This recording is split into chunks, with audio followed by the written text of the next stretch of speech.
আগামী রবিবার বিশ্বজুড়ে সাড়ম্বরে পালিত হতে চলেছে আন্তর্জাতিক নারী দিবস।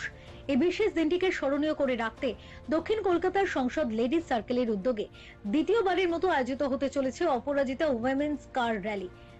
কলকাতার রাজপথে নারীদের এই অভিনব কার র্যালিকে কেন্দ্র করে ইতিমধ্যে ব্যাপক উৎসাহ তৈরি হয়েছে।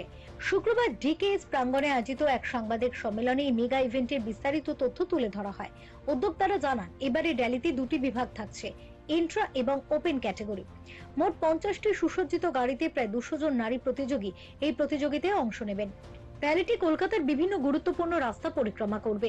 অনুষ্ঠানের 3 মূল উদ্যোক্তা দেবযানী চ্যাটার্জি, দেবারতী চন্দ্র এবং অনুশ্রী শেঠ উপস্থিত থেকে প্রতিযোগিতার প্রস্তুতি ও নিরাপত্তা সংক্রান্ত বিষয়ে আলোকপাত করেন।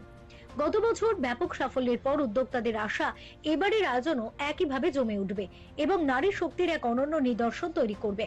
শহরবাসীর নজর কাড়তে এখন শুধু রবিবার সকালের অপেক্ষা।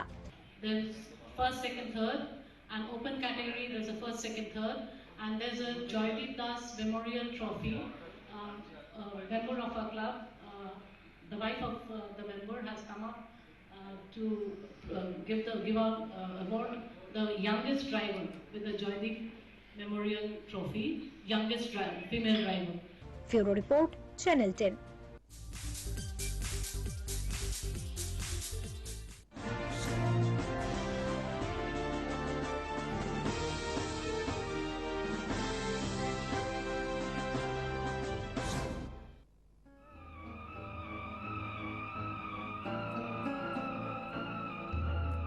জনতার সংগ্রাম চলবে, আমাদের সংগ্রাম চলবে। হতমানে